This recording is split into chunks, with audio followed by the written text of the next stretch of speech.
पहला प्रश्न रहा, भारत के किस अवधि को कार्यकारी प्रमुख माना जाता है? तो किसको माना जाता है दोस्तों? आप दोस्तों टॉप 50 क्वेश्चन देखेंगे जीके का हम केवल आपका ये आंसर बताएंगे चारों में से, ठीक है। अगर चारों की चर्चा करते हुए चलेंगे तो वीडियो बड़ी हो जाएगी। तो पहला प्रश्न रहा, भारत के किस अवधि को कार्यकाल का प्रमुख माना जाता है? तो दोस्तों प्रधानमंत्री को माना जाता है। आप राष्ट्रपति, राज्यपाल, उच्च न्यायालय को मत लगाना दोस्तों, सही आंसर क्या होगा? प्रधानमंत्री होगा, ठीक है। दोस्तों क्वेश्चन स्टार्ट करने से पहले आप देख रहे हैं अपने YouTube channel one line study point में। दोस्तों मैं आजाद चौहान आप सभी का बहुत बहुत स्वागत करता हूं। दोस्तों अगर चैनल पे नए तो चैनल को सब्सक्राइब करिए और बेल आइकन को प्रेस करिए ताकि जब भी मैं कोई नई वीडियो अपलोड करूं तो नोटिफिकेशन आपको मिल जाए।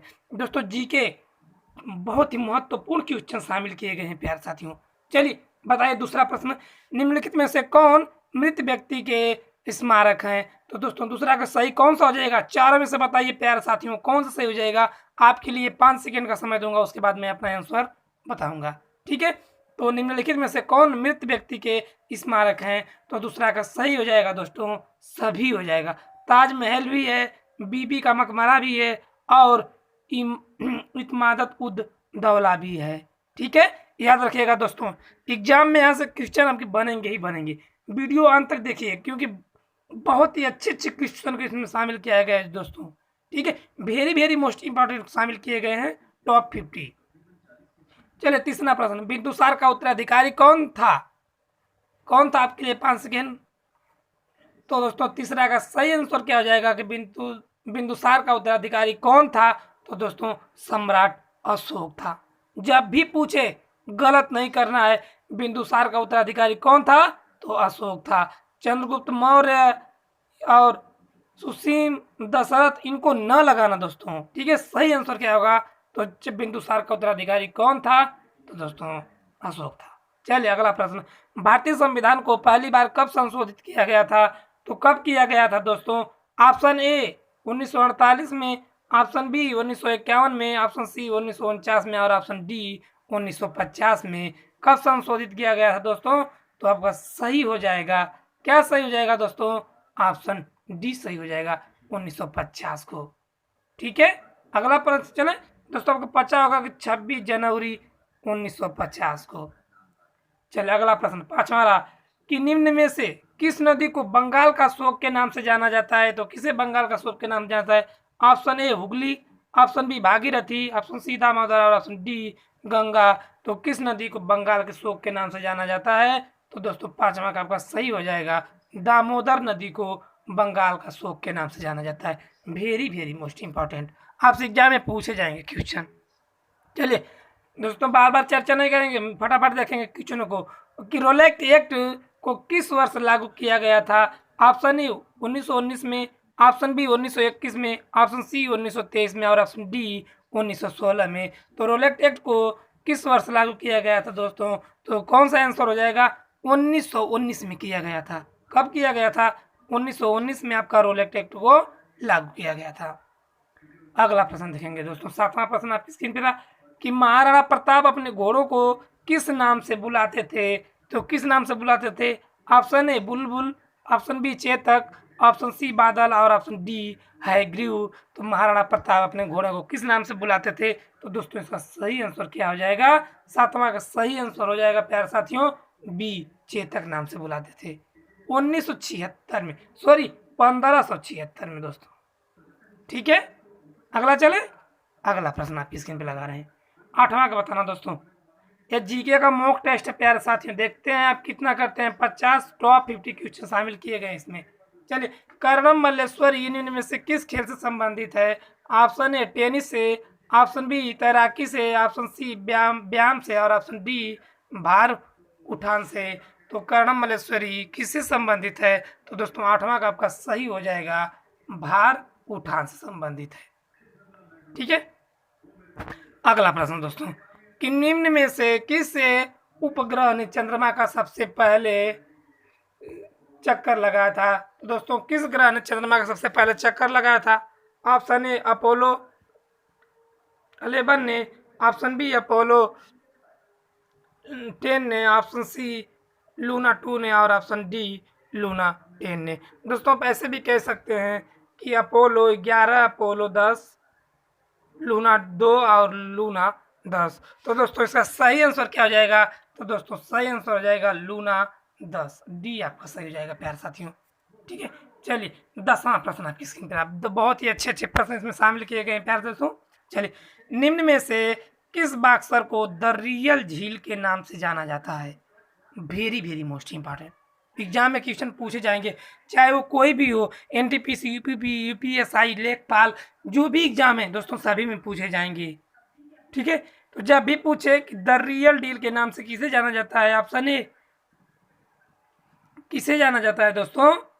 तो ऑप्शन ए हो जाएगा जो लुइस, ऑप्शन बी हो जाएगा इवेंडर होलीफील्ड, ऑप्शन सी हो जाएगा मोहम्मद अली और ऑप्शन डी हो जाएगा माइकल टाइसन। तो 10वां का सही कौन सा हो जाएगा दोस्तों?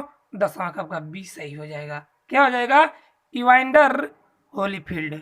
ठीक है, आगे चले। अगला प्रश्न आपकी स्क्रीन पर रहा दोस्तों। 11वां का बताइएगा दोस्तों कि सिंधु घाटी सभ्यता का बंदरगाह कहाँ पर था? तो कहाँ पर था? ऑप्शन ए लोथल में, ऑप्शन बी कालीबंगा में, ऑप्शन सी रोपड़ में और ऑप्शन डी मोहनजोदड़ो में। तो सिंधु घाटी सभ्यता का बंदरगाह कहाँ पर था दोस्तों? तो इसका सही आंसर क्या हो जाएगा? 11 का सही हो जाएगा दोस्तों आपका लोथल में था, ये ऑप्शन सही हो जाएगा। आगे चले, चलिए अगला प्रश्न देखेंगे।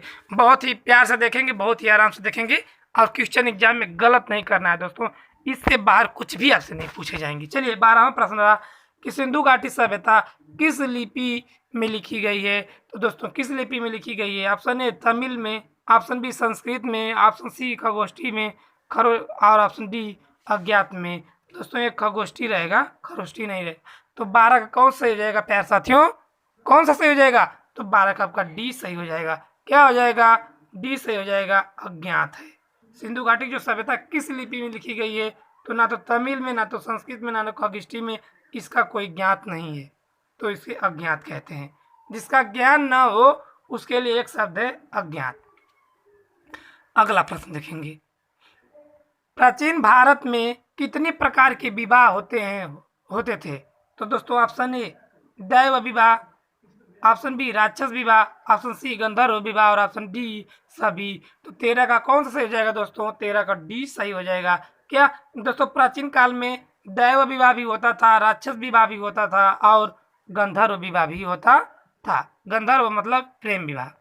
अगला प्रश्न देखेंगे। चलिए 14 नंबर प्रश्न आपकी स्क्रीन पे रहा कि बुद्ध का अर्थ क्या होता है? ऑप्शन ए अंकुश, ऑप्शन बी ज्ञान प्राप्ति, ऑप्शन सी धर्म प्रचारक और ऑप्शन डी इनमें से कोई नहीं। तो दोस्तों 14 का आंसर क्या हो जाएगा?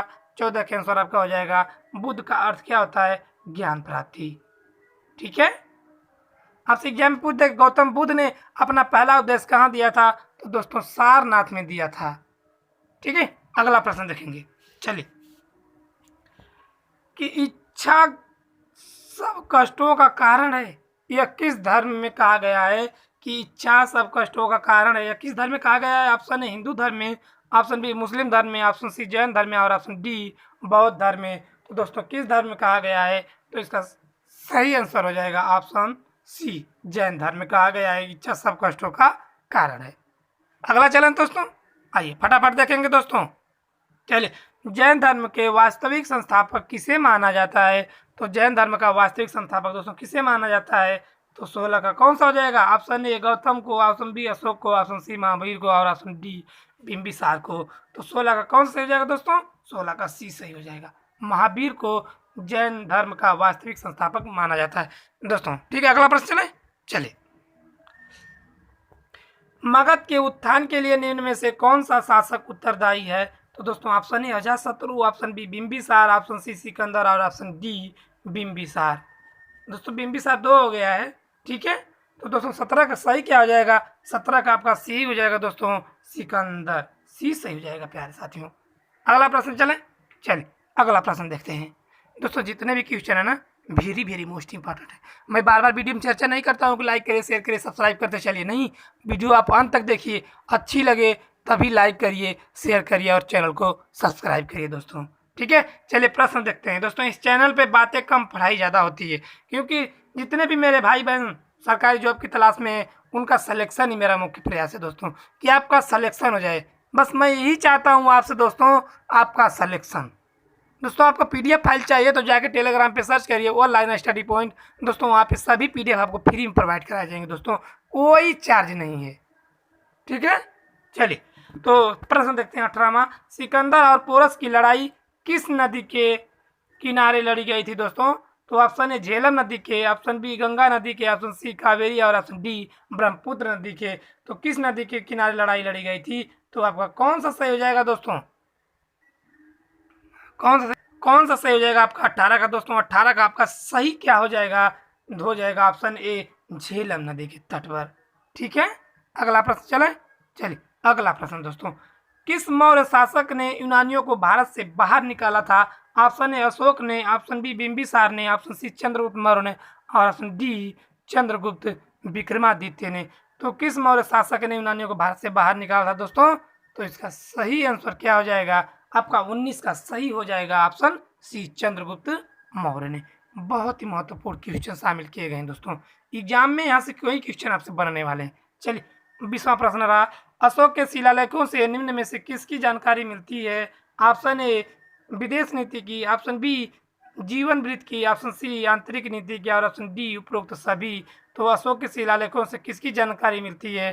तो दोस्तों 20वां का आपका सही हो जाएगा डी उपरोक्त सभी। विदेश नीति का भी मिलता है, जीवन वृत्त का भी मिलता है और आंतरिक नीति का भी उल्लेख मिलता है।